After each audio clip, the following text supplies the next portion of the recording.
The Strain premiere recap, New York strong. Kelly makes a Finn offer he can't refuse as New York takes the fight to the Strigoi.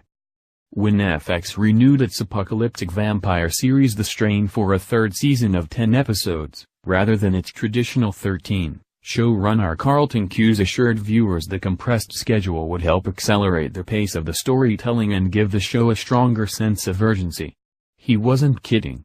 Tonight's premiere felt a little bit like a reinvention, if not a wholesale reboot, with some sleek opening credits that seemed designed to shift the prevailing mood from slow-burn horror to James Cameron-style action. By the hour's end, If was facing an impossible choice delivered from the master via Kelly: turn over the Oxedo Lumen and be reunited with Zack, or keep the tome and never see his boy again.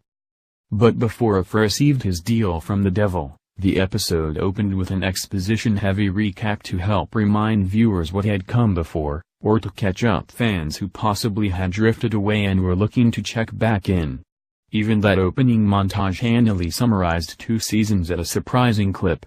Against the backdrop of civil unrest, Abraham Setrakian, the incomparable David Bradley, points out via voiceover that only 23 days have passed since Regis Air Flight 753 brought the Strigoi to New York.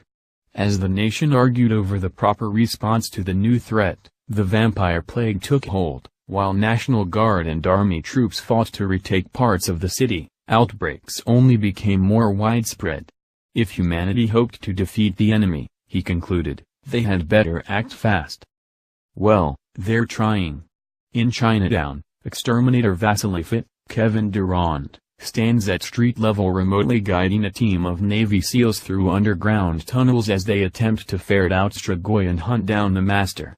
The POV and infrared vision shots give the subterranean sequence a distinct video game/Aliens vibe. As a crowd of onlookers gathers around Fit, one man shouts, "Are we finally taking the fight to these things?" A proxy for a segment of frustrated viewers? Perhaps. Meanwhile, If Goodweather, Corey Stoll, is contributing in his own way. Staying at night in his empty house in Queens waiting in vain for Zack to come home, he's spending his daytime hours in a Brooklyn lab working on his bioweapon with materials courtesy of Justine Feraldo, Samantha Mathis. But the weapon is losing its efficacy against the Munchers, leaving If to ponder whether the creatures are evolving or just growing more intelligent. They're certainly every bit as vicious. After stopping by a makeshift Manhattan street market to procure some basic supplies, canned goods, liquor, a taser, If pulls into an underground parking garage to siphon fuel for the cab he's driving. Not surprisingly, he's attacked. First by one Strigoi, then more. Before long, he's out of bullets and has to fight back with only a knife. Assailed by more Strigoi, he jumps back into the cab, one monster riding on the hood. Moments later, If pilots the vehicle back into the daylight, narrowly escaping the encounter.